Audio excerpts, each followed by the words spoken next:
douchebags, what's going on? It's Landon Remixes here, and it is time for my review of the debut album from Dodge and Fuski, entitled The Greatest Album of All Time. Dodge and Fuski is a UK dubstep project founded by Rob Talbot and Mr. Christopher Allen in 2010, though I was introduced to them a couple years down the road when dubstep was considered more to be a meme than it was a serious music genre. And Dodge and Fuski really weren't doing dubstep any favors in regards to trying to get it recognized as a legitimate music genre, considering some of their earliest recognized tracks were complete jokes like Porn Step and Granny Step. However, when Chris left the project in 2013, Rob seemed to take Dodge and Fuski a little bit more seriously and want to get recognized as a legitimate producer in the industry. Though through that, I will admit I have enjoyed my fair share of Dodge and Fuski releases. Poison with Barely Alive I personally liked a lot. The whole Big Riddim series with 12th Planet I really liked too. Your Love was an absolutely huge one, and the accompanying Myro remix of that I really liked. But I never really saw Dodge and Fuski as the kind of project I really wanted to cover on this channel. That is until the All Killer No Filler EP dropped last year, in which Chris kind of made his big return, producing a couple different tracks on that. All Killer No Filler ended up actually placing in my top 10 EPs of 2017 video, and while I do think it had some pretty great production work, I think it more or less stood out to me because of the commentary it kind of spoke about the current state of dubstep, also bringing back some of that humorous flair that made Dodge and Fuski such a standout name when they first started doing music. Needless to say, when Dodge and Fuski announced that they would be doing a full-length album with Chris on board once again, I was more than hyped. First of all, this album came completely out of left field. It's a bit of a rarity as it is for dubstep artists to be putting out full-length LPs, but I never really saw Dodge and Fuski as the kind of project that would really do a full-length thing like this, more just a project that tended to put out tracks on compilations and short little EPs. It's funny because in the intro of this album, the Morgan Freeman impersonator calls it the album that nobody asked for, and in large part that's kind of true. Like, even myself, a critic who's covered Dodge and Fuski before on this channel, I wasn't asking for a full-length LP, but you know, it happened. There's a bit of humor in that, and obviously the album's title is supposed to be completely ironic.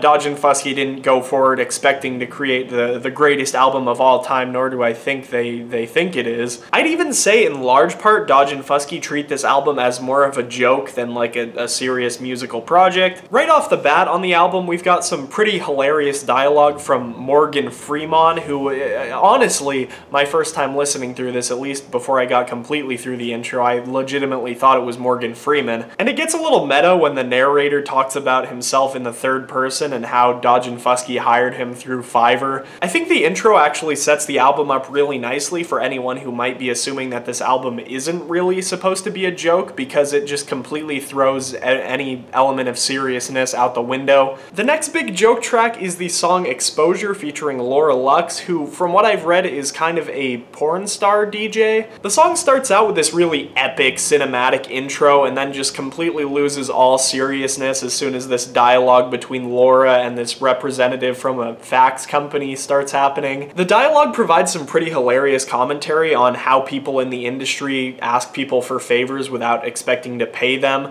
paying them with exposure per se. The title, Exposure, also has a really humorous double meaning, considering the representative asks if he can pay Laura in dick pics. Then of course there's Silence is Golden, which is a little interlude between Little Blip and Massacre. And the song is essentially supposed to be a silent recording where Dodge and Fuski are kind of just sitting there in silence, but then there's a lot of really uncomfortable sounds too.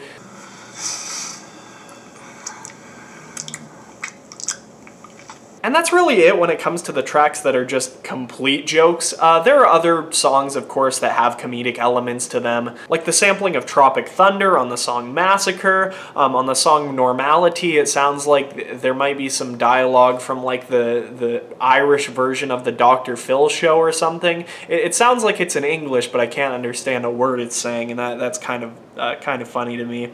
The song Hungry Hippos sounds like it samples like an old Hungry Hippos commercial, possibly. Probably the most hilarious thing, though, about the sampling on this song is the phrase bottomless potamus. This album, though, does have a lot to offer beyond just its comedic elements. I do myself have an unironic enjoyment for a lot of these songs. I really enjoyed the song Mistakes with Phase 1 and the Arcturians. It kind of goes for a little bit more of that metal step meets Riddim sound that Phase 1 has been known for. Altogether, I think it makes for a really nice pairing. I've noted before how Kayla adds a great rock edge to any of her features that a lot of other vocalists can't really do as well, and it definitely works really nicely in this song. The song Dog Eat Dog with Ivory is also debatably one of my favorites on this album. It has a really interesting choice of vocals with a little bit more of a bluesy sound that you wouldn't really expect to hear in a Riddim song, and of course the production on this song is really nice as well. Ivory is one of my favorites in the Riddim scene right now, one of my favorite up-and-comers,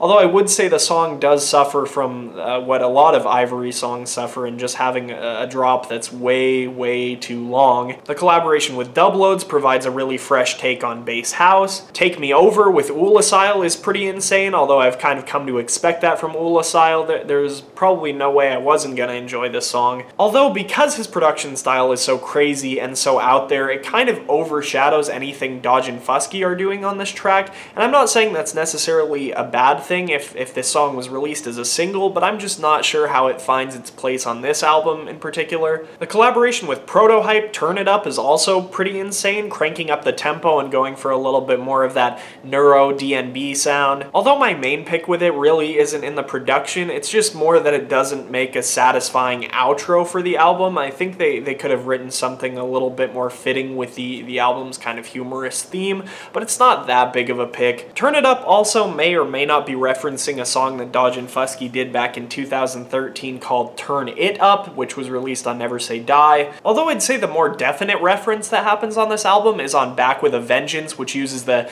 "now for something completely different" sample, which was from Python, which I think was one of Dodge and Fuski's earliest tracks. Either way, it was really cool to me to hear that sample in there, especially that this is Chris's big comeback. Though I wouldn't necessarily say Back With a Vengeance was as satisfying to me as Comeback from the All Killer No Filler EP. Looking back at the track list, I'd probably say that my favorite songs in this album are generally the ones where Dodge and Fuski are collaborating with other Disciple artists, but that's not to say that Dodge and Fuski don't have some great standalone moments as a duo on this album. In fact, the song Streets of Rage is debatably my favorite song on this album. I love the kind of creamy, acidic synths that are used on this song, and then the drop is just absolutely insane too. Like there's some really interesting rhythmic choices and little sounds that just kind of come out of nowhere and jab at you, and this song is overall just very fun and enjoyable. Looking at the bigger picture of this album, I would say that I do enjoy this album. I do think pretty positively of it, more than I do negatively anyway.